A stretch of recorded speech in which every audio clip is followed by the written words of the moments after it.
Hi. Are you a friend of anybody here? Neighbors? I don't answer questions and don't bang on my van. Don't park in my neighborhood. I can park right. This is not your street. No. Yes. Where are you from? I live in this house. Are you American? Yeah, come on. What do you have? In a quiet suburban neighborhood, a heated confrontation over parking rights turned into an intense exchange caught on video. What began as a disagreement about a van parked on a public street quickly escalated into a broader debate about rights, boundaries, and the responsibilities of neighbors. The video begins with a homeowner confronting a driver parked outside their residence. The exchange starts with a question. The driver, who remains unidentified, responds assertively, declining to answer personal questions and reminding the homeowner about public parking rights. Hello? Hi. Are you a friend of anybody here? Neighbors? I don't answer questions and don't bang on my van. Don't park in my neighborhood. I can park right. This is not your street. No. Yes. Where are you from? I live in this house. Are you American? Yeah, come on. What do you have? A gun in your hand? Give me that crap. I'll video your ass too. You can go. Don't come over here and bang on my van and don't tell me where to park, Jack. You're clearly trying to use the law to your advantage, which I can do as well. This is Nolita. This is not city. This will be treated different. I'll have the cops out. No, it won't be. This is a public street right here. I'm parked legally, and I'm not going anywhere. The situation escalates when the homeowner insists the driver should move, claiming the neighborhood streets should not be used for temporary parking. The driver counters, emphasizing their legal right to park on a public street. The argument turns personal as accusations are exchanged. The homeowner suggests the driver might be homeless and poses a potential safety risk, while the driver accuses the homeowner of being controlling and paranoid.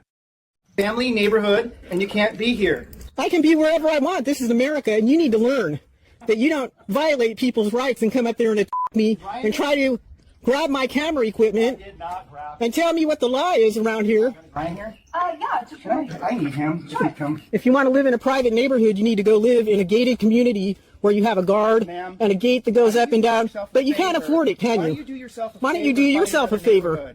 Why don't you do yourself a favor and stop trying to tell people what to do? What would you do if you lived in a neighborhood with kids and a homeless person was parked in your neighborhood and you don't know if that person is going to steal from you or not? You need Jesus. First of all, you don't judge me and sit here and call me homeless. Why are you parked in Kansas? It's none of your business. None whatsoever. I might happen to be on a job here and I'm taking a break until the new year for tonight, and I can park anywhere. This is not your neighborhood. This is a public street in a public neighborhood, and I will. Police were eventually called to the scene, responding to what was described as a disturbance. Upon arrival, officers calmly assessed the situation, ensuring no laws were being broken and no one was in danger. The officers confirmed that the driver was legally parked and had committed no violations. The homeowner, however, persisted, arguing that the presence of the van was disruptive. So I pay for these streets with my tax dollars my whole life, and I told him that. And I'm paying for you to come out here. And he's wasting money, taxpayer money, on you, Officer Friedman. Yeah, it happens. Friedman? You get a lot of silly calls. Yeah, it does matter. I'm an American citizen. I have rights. You sure do. And you have no right. He had no right to come up here and bang on my van and then call you.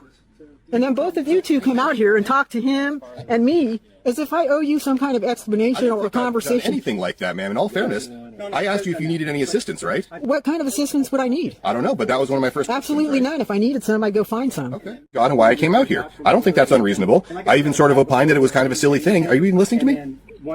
I can listen to you both. Okay, well, if you're not going to listen to me, I'm going to leave. You can go. You're dismissed. Okay. Thank you. I don't think it is.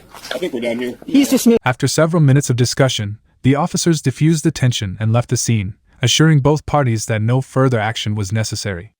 This incident highlights the complexities of sharing public spaces and respecting boundaries within a community. While both sides expressed strong opinions, the law ultimately sided with the driver, affirming their right to park on a public street.